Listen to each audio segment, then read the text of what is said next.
I got an Ego 56 volt 20 inch first, I think this is a first generation um, electric mower.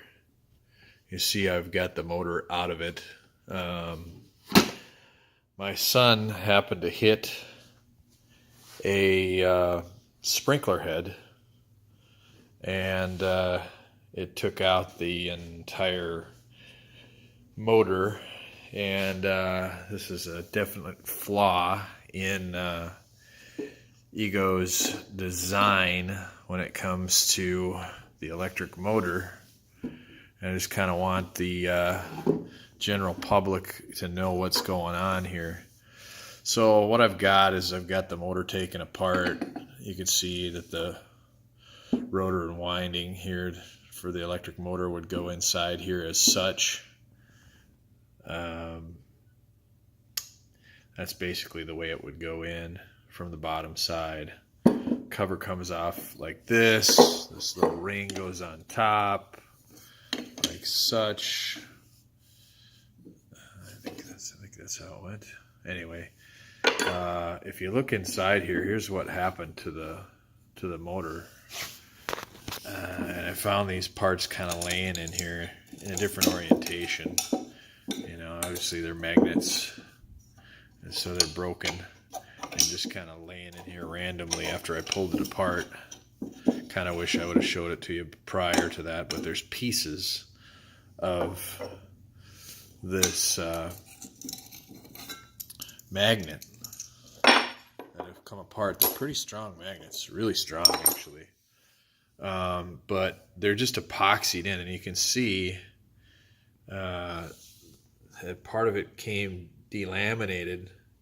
The other part of it kind of broke off. There's a piece of it still left there on the side. A lot of people have problems, from what I understand, with the heat, the excess of heat building up on this motor, and the glue or the epoxy that's in there will break off, and sometimes it can just be the motor itself.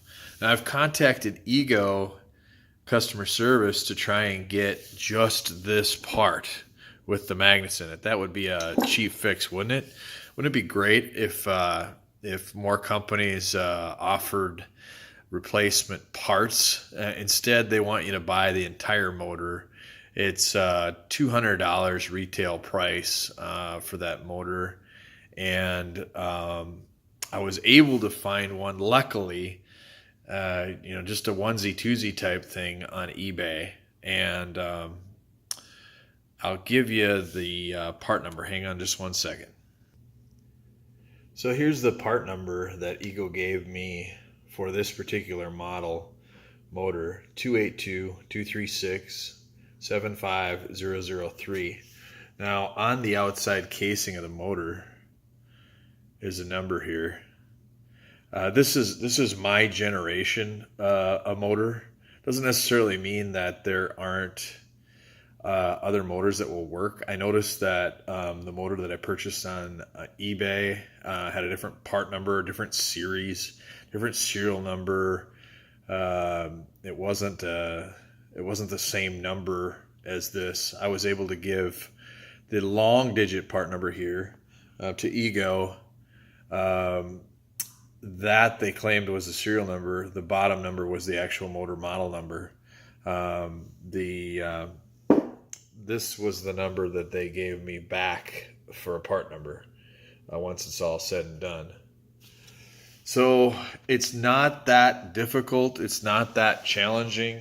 I had to kind of beat this thing out of here. I ended up having to put it on here, and had to put, the motor was in here.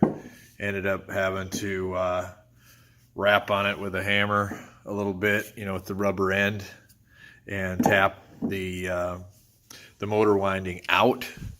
Now, to get the motor itself out, the back cover has the starter engagement here. The new motor will come with all this, and you can see there's two wires that are coming off these windings. They actually end up getting plugged into this red and black module that's on top here. These two posts right here, as you can see with my thumb. That's what those get plugged into.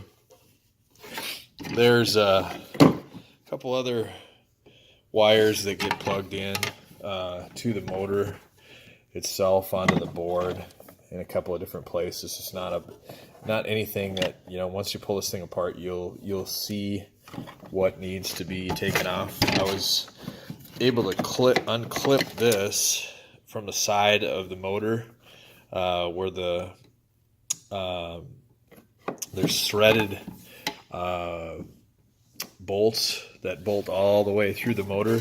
This is actually just zip tied to that. So I was able to just cut those zip ties, and I'll just put new zip ties on after it's all said and done. And then these three wires right here get clipped on to the back of the battery. And you know, just this kind of stuff, you know, as you go through it, you just take pictures of things, and or have somebody behind you taking a video watching you, you know, take this stuff apart. Now, I did take a bunch of extra stuff apart that probably didn't need to come apart. I've got some of these screws out that didn't need to come out, you know, that sort of thing. The bottom of the motor, as you can see, it has three bolts right here. Then the motor lifts out. It's pretty simple at that point. Above and beyond that, you just really got to take this top off, you know, and get the wires separated and get the housing out of there that's in front that collects the electric battery. It's been a pretty good mower, but you know, I'd say that problem with the motor taking any kind of shock or vibration from as much as a kid's baseball lying in the grass and hitting it and busting those magnets off, that's about all it takes. A sprinkler head's a pretty common thing for you to run into in your you know, on your mower. So it's kind of frustrating. I wish that Ego would put a little bit more thought into their motor as far as making them a little bit more robust. Otherwise, you know, I've been happy with the mower. It seems to be, according to what I've seen, Cobalt makes one that's an 80 volt. Doesn't keep as good a charge because of that. The run time's about cut in half, you know, with the same 5 amp battery. But in testing side by side, it looked like the Cobalt didn't leave any grass clippings behind and did a very good job of cutting. I've got to keep my blade really, really sharp on this thing and move fairly slow to make sure that we pick up all the grass clippings. But it does leave clippings behind from time to time. But for $100, I figured it was a better fix. And you know, I've ruined even gas motors before, you know, broke rods on pistons, running into rocks and stuff like that in the grass that were, you know, got exposed. So it's not anything uncommon.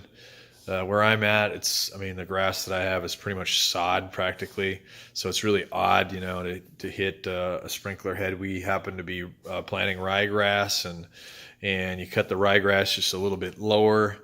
And my son was using the mower and clipped one of the heads. It probably needed to be recessed a little bit better. So we'll get all the sprinkler heads recessed. We'll get the mower back up and running, and hopefully be in good shape.